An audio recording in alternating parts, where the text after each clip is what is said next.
Hi! Buhay Japan! Ohayo! At dahil nasa Pilipinas nga ako, hindi pwedeng hindi ako magsisimba sa Quiapo. Nag-commute nga lang pala ako at ma-jets ko nga pala ang sinakyan ko. At syempre bumaba ako sa recto. At sa underpass nga pala ako dumaan. Many years na nga pala hindi ako nakapunta rito kaya eto naninibago ako sa mga dinadaanan ko. Pero isa ito sa mga ikinagulat ko. Hanggang ngayon ba naman may pulubi pa rin sa hagdanan na to? Nakakaawa lang kasi tanong ko sa sarili ko, wala bang sumisinop sa mga taong pulubi dito sa Pilipinas? At nung malapit na nga pala ako sa simbahan, eto na naman ang mga nakita kong mga paninda. Wow! Nagkakagulong mga santo at nakakatuwang pagmasdan.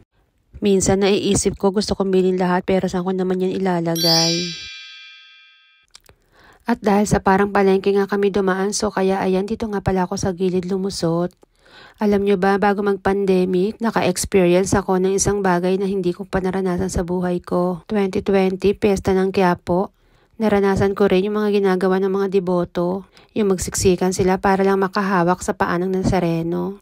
Sobrang nakaka-proud naman pala talaga kapag ikaw ang nandoon sa punto na kailangan mo mahawakan si Nazareno. Yung isang sakripisyo na lagi ko lamang sa TV nakikita. At least kahit bago man lang nawala yung taong nagpahalaga sa akin, ipinaranas niya sa akin yung isang bagay na halos hindi ko kayang gawin na mag-isa.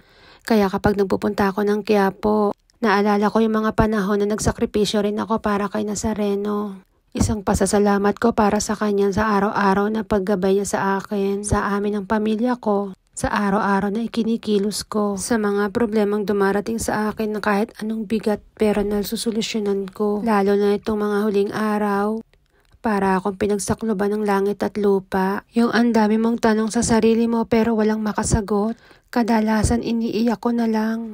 At kapag nailabas ko na lahat ng sama ng loob ko at tinawag ko sa kanya, panigurado nagkakaroon ng magandang solusyon. Kaya sobrang pananalig ko talaga sa kanya at talagang sobrang pagtitiwala ang binibigay ko sa kanya. Nakakagaang ng kalooban no kapag nakapagdasal ka. Kaya para sa mga taong mabigat at may dinadalang problema, wag na wag kayong magsasawang lumapit sa kanya. Kahit kailan may mga kasabihan nga na hindi tayo bibigyan ng pagsubok kung hindi natin kaya. At nang makapagdasal nga pala ako, so ayun lumabas na rin ako. At pagdating nga pala sa labas, bumili nga pala ako ng kandila. Pagtulos ng kandila para sa lahat ng panalangin ko at pasasalamat sa Kanya. Thank you, Lord. Thank you for watching!